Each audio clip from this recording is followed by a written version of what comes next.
By the strict accounting of evolution, fun should not exist. Watch an otter climb a muddy riverbank. Slick fur, real effort, all the way up, and then it flops onto its belly and slides straight back down into the water. Climbs up, does it again. Nothing is chasing it. Nothing is being eaten. The otter is just sliding. A raven in Alaska lies on its back on a snowy roof and rolls down it.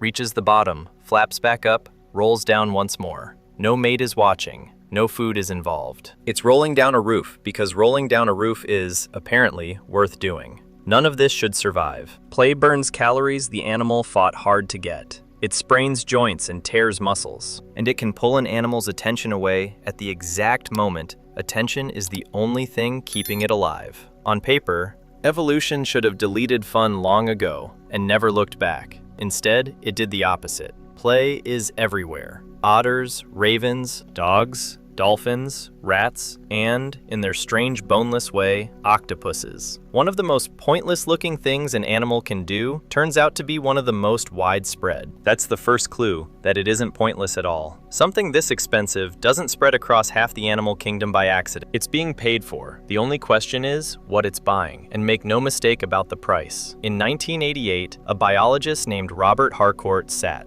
and watched a colony of South American fur seals in Peru. Thousands of hours of it. The pups there spend maybe 6% of their day playing, chasing and tumbling in the shallow tide pools. 6%. But across that season, sea lions killed 26 of them, and 22 were playing in those pools the instant they were taken, so lost in it they never saw the others bolt. A sliver of their time. Almost all of their deaths. That is what evolution is supposedly paying for, so it had better be worth it.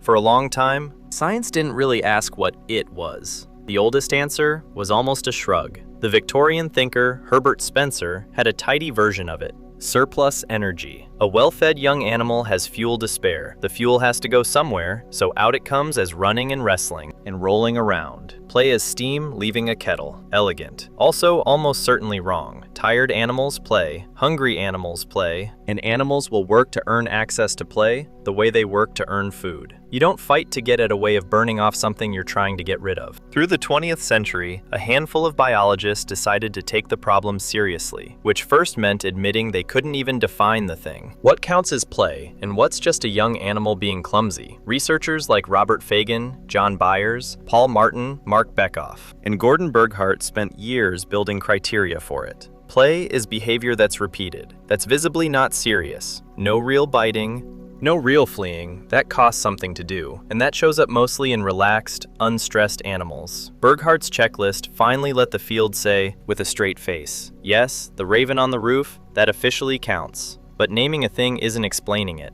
The real turn came in 2001, when 3 researchers, Marek Spinka, Ruth Newberry, and Mark Bekoff, put forward an idea that reframed the whole question. Play, they argued, isn't rehearsal for any one skill, it's rehearsal for losing control. Watch 2 young animals wrestle, and you'll catch something odd.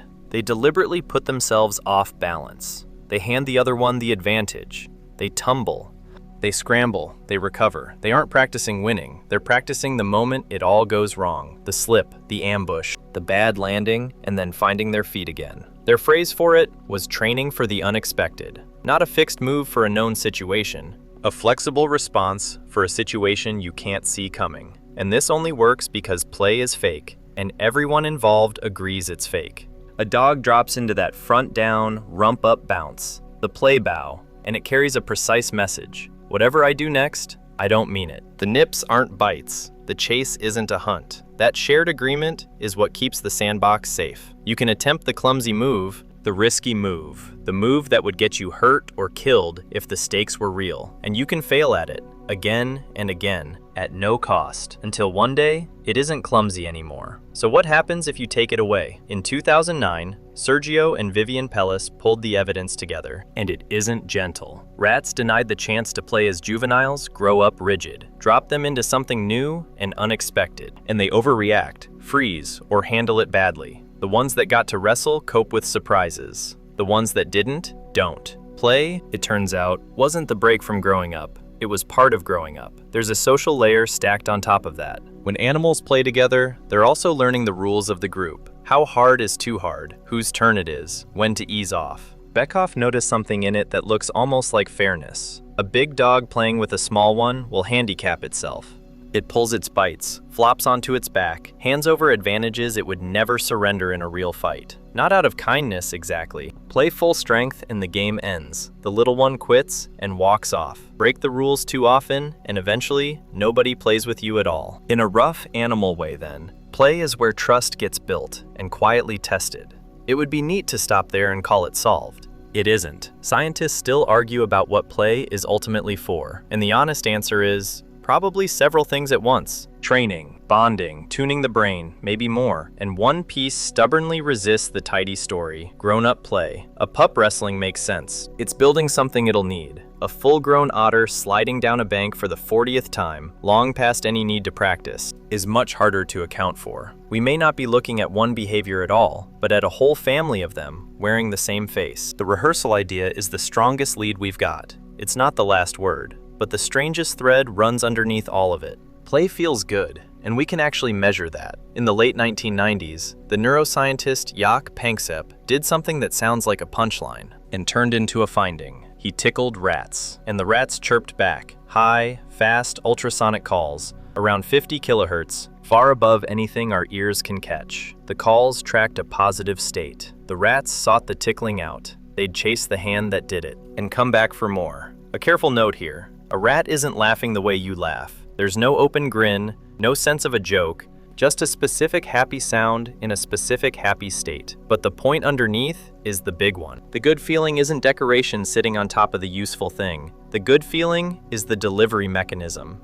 Evolution can't hand a young animal a memo explaining why rehearsing failure will matter someday. So it does the only thing it can. It makes the rehearsal feel like the best part of the day and trusts the animal to handle the rest. Let me ask you something before the ending gives it away. Not the useful hobby you can justify to somebody, the genuinely pointless one. The thing you do with no payoff you could name, purely because it feels good. Drop the strangest one you've got in the comments. The more useless it sounds, the more I want to hear it. And if you'd rather keep pulling threads like this, the quiet, ruthless logic hiding inside behavior that looks like nothing, that's the whole reason this channel exists. Here's where it all settles. Play looks pointless because pointless is the design. Strip out the stakes and you're left with a space where an animal can practice being adaptable, bond with the ones it lives beside, and find the edges of its own body. And it will do every bit of that for free, on its own time, without ever once knowing why. Because something older than its species keeps whispering that it feels good. Now think back to the otter. Still climbing that bank. It is eaten. It's in no danger this minute. Nothing is forcing it up the slope. It climbs anyway. Slick fur, real effort, reaches the top and slides down into the water one more time. Not to hunt, not to flee, not to rehearse anything it could ever explain to you, just to slide. That climb is the most useless thing the otter will do all day. It's also, quietly, one of the oldest.